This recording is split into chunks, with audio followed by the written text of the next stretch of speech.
bapak-bapak pengaman semuanya, ini adalah aspirasi rakyat yang dilindungi oleh konstitusi dan undang-undang. Jangan dilarang. Saya ingin menyatakan bahwa bangsa ini makin rusak karena kita dipimpin oleh seorang pembohong, seorang yang culas, seorang yang tidak takut malu, dan seorang yang seakan bebas berbuat apa saja di negeri ini. Siapakah dia?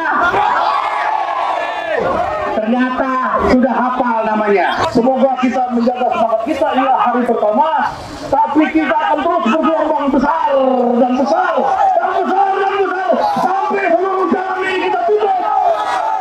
Insya Allah ada bulan suci Ramadan, seluruh jalan ini kita tutup. 1 juta masa harus datang kembali. Bersama kita 1 juta, 1 juta masa, 1 juta masa. Allah Akbar, Allah Akbar, Allah Akbar.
Karena ini adalah perjuangan konstitusional. Bapak-bapak pengaman semuanya, ini adalah aspirasi rakyat yang dilindungi oleh konstitusi dan undang-undang. Jangan dilarang, tapi diamankan. Oke. Sekali lagi, ini adalah perjuangan konstitusional. Saya katakan, kalau kita menginginkan Presiden Jokowi dimakzulkan, ada ayatnya di konstitusi, dan itu boleh. Teriakan, makzulkan Jokowi, matikan Jokowi, matikan Jokowi.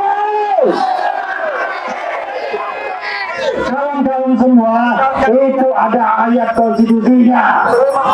Jadi kalau gara-gara ini kita ditangkap, para pengaman tidak mengerti undang-undang dasar. Yang tidak boleh itu perpanjangan masa jabatan, karena tidak ada di konstitusi.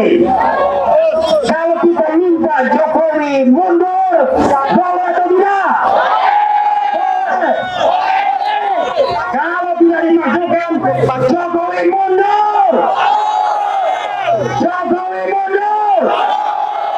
Jokowi mundur. Itu pun ada konstitusinya. Bapak-bapak semua ya. Saya kira adik-adik saya semua, bapak pengaman. Itu perjuangan parlemen jalanan. Kita terus lanjutkan. Tanggal 1, tanggal 5, tanggal 9. Sampai aspirasi konstitusional kita berhasil. Insya Allah. Teriakan insya Allah. Yang kedua, kawan-kawan semua, ada perjuangan di belakang kita. Kita desak dan dukung partai-partai politik, terutama mereka yang anti kecurangan, untuk menggelar hak angket DPR. Dukung hak angket, dukung hak angket, dukung hak angket. Itu perjuangan parlemen. Kita harus dukung, kita harus support mereka untuk berani mengungkapkan segala kecurangan yang terjadi. tadi yang didesain oleh Istana dan Jokowi serta para kroni-kroninya, kawan-kawan semua.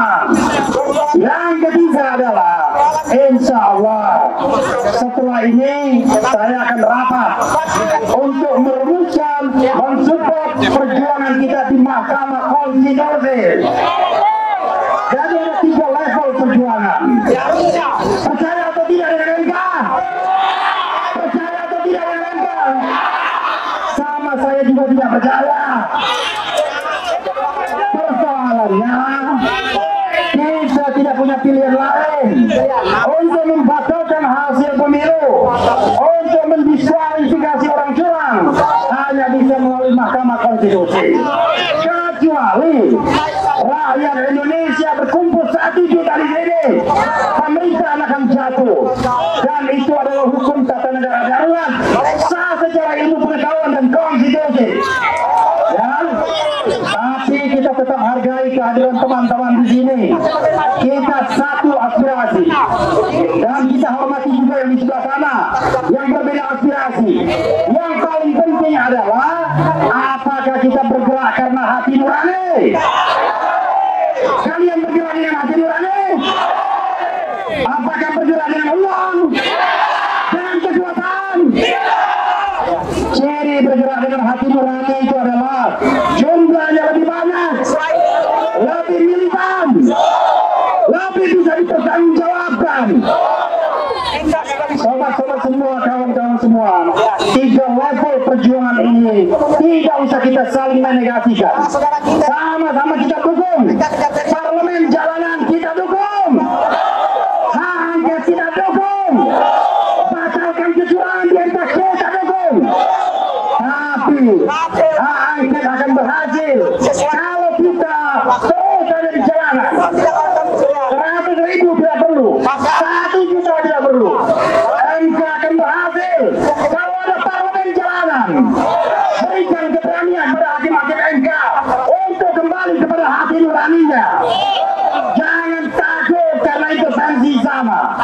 Jangan takut karena kalian tidak makan. Kalian harus bicara dengan hati nurani. Insya Allah, Allah Subhanahu Wa Taala akan memenangkan kita. Allahu Akbar. Allahu Akbar. Allahu Akbar. Assalamualaikum warahmatullahi wabarakatuh. Waalaikumsalam warahmatullahi wabarakatuh. Terima kasih Bang Tuharu. Berikutnya kami panggil berhubungan tokoh kita Bang Said Didu yang sudah ada di tengah kita. Silakan Bang. Assalamualaikum warahmatullahi wabarakatuh. Mohon maaf kalau suara kurang kencang karena saya baru lari dari rumah sakit demi ketemu teman-teman semua dan minta izin ke dokter agar saya diizinkan meninggalkan rumah sakit sebentar. Saya ingin menyatakan bahwa bangsa ini makin rusak karena kita dipimpin oleh seorang pembohong, seorang yang culas, seorang yang tidak takut malu, dan seorang yang seakan bebas berbuat apa saja di negeri ini. Siapakah dia? Ternyata sudah hafal namanya. Kita masih ingat janji-janji dia. Dan saya masih punya cita-cita ingin membangun patung kebohongan SMK di gedung ini. Karena disitulah awal kehancuran bangsa ini. Pada saat kita semua bangsa ini tertipu dengan SMK-nya Jokowi dari Solo. Mobil SMK yang kita dibohongi. Dilanjutkan dengan kebohongan-kebohongan sampai sekarang. Sampai saat ini. Coba lihat apa yang dilakukan. Dia membagi-bagi uang rakyat dan sekarang rakyat antri beras demi karena dia berbohong. Dia menyerah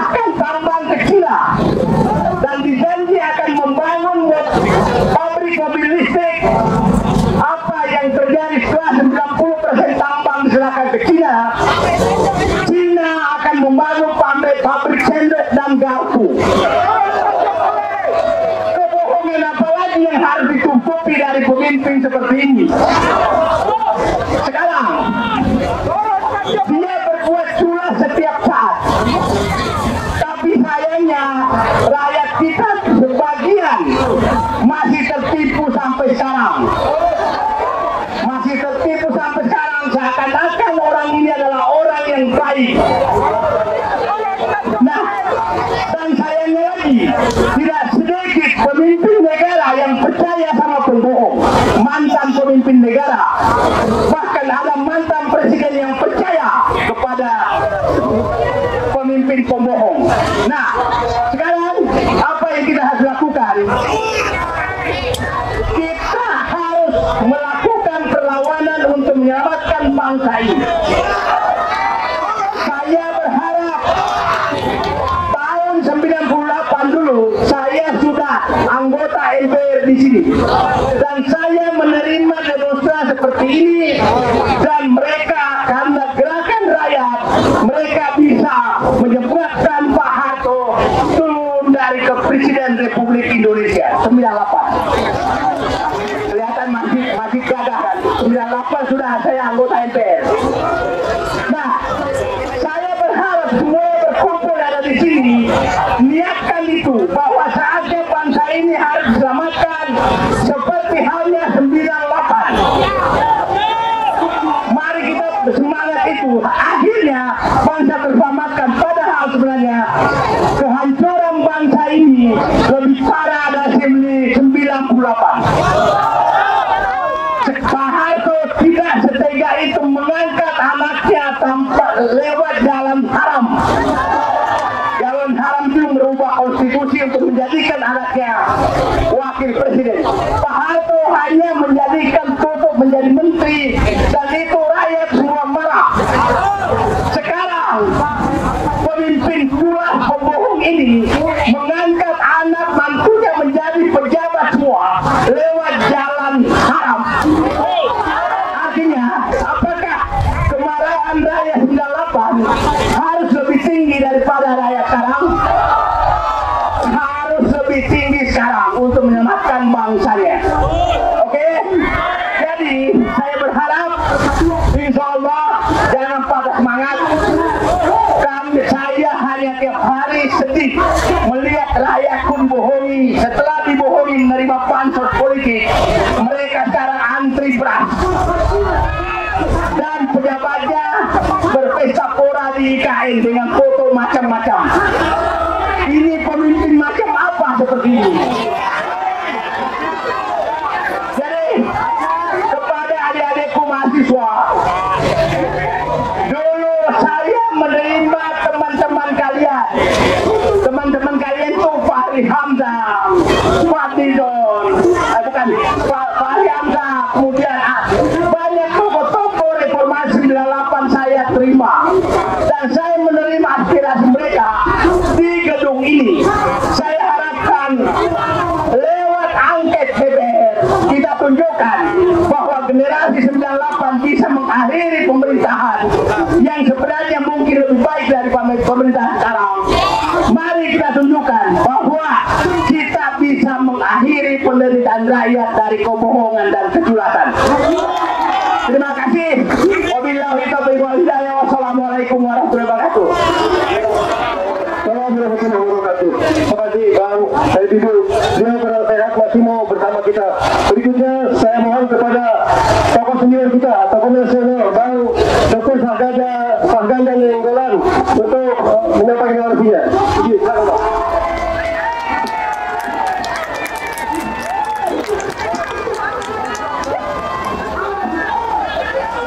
Bismillahirrahmanirrahim. Assalamualaikum warahmatullahi wabarakatuh. Bapak-bapak, ibu-ibu sekalian, syukur alhamdulillah. Pada hari ini kita ada di depan gedung DPR ini untuk menunjukkan bahwa kita adalah bagian daripada perubahan itu. Saya datang kemari diminta oleh massa yang akan menuntut kebenaran di Republik ini. Saya datang kemari agar saya bersama teman-teman melanjutkan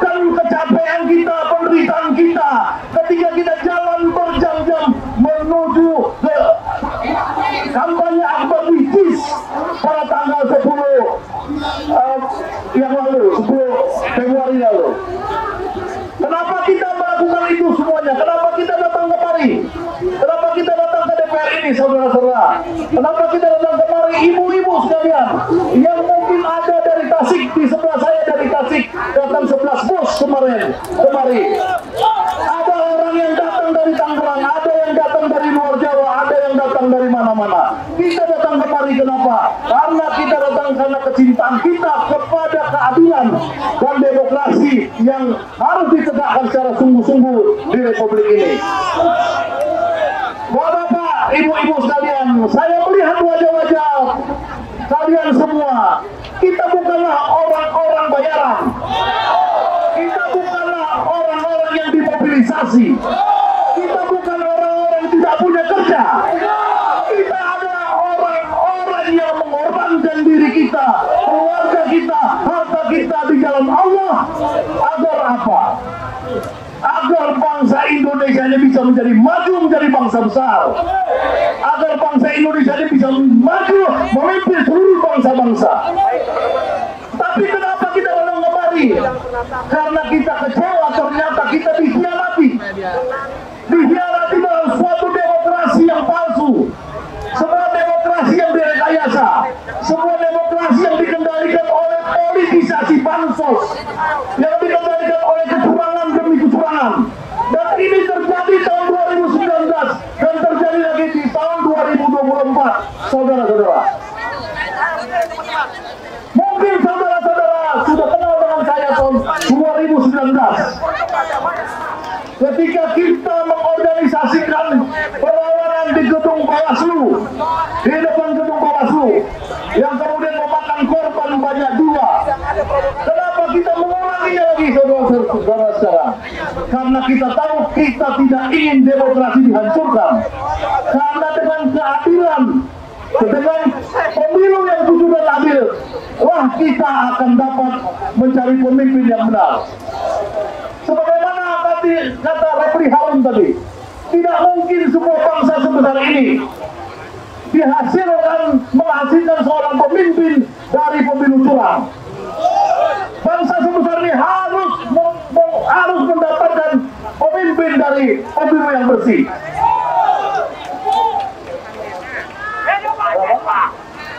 Ya, gantian katanya. Ya, saya 1 menit 2 menit lagi, teman-teman sekalian. Kenapa? Oh enggak, ya. Teman-teman sekalian, kemudian kenapa kita datang kemari? Kenapa dulu kita 2019 ke Bawaslu? Karena ternyata DPR ini menjadi instrumen penting pula untuk mengungkapkan kebusukan-kebusukan politisasi bansos, politisasi kekuasaan dan lain-lain.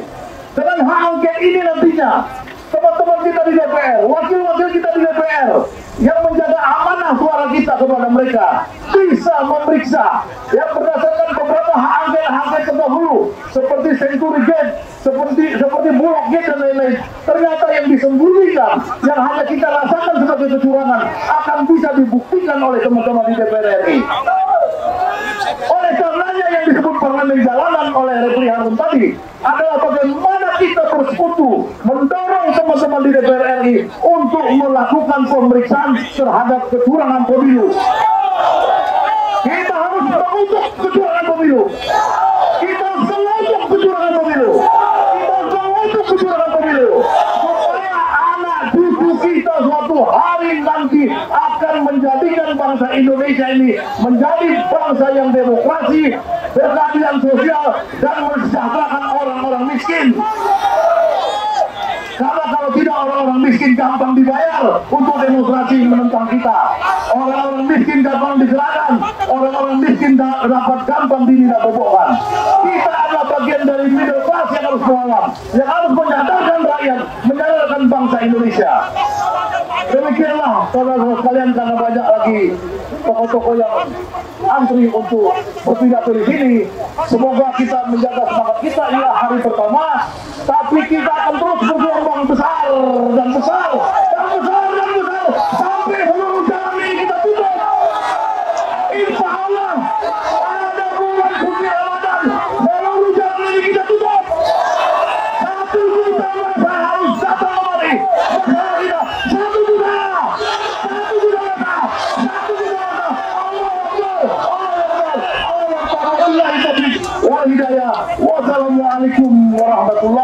wabarakatuh.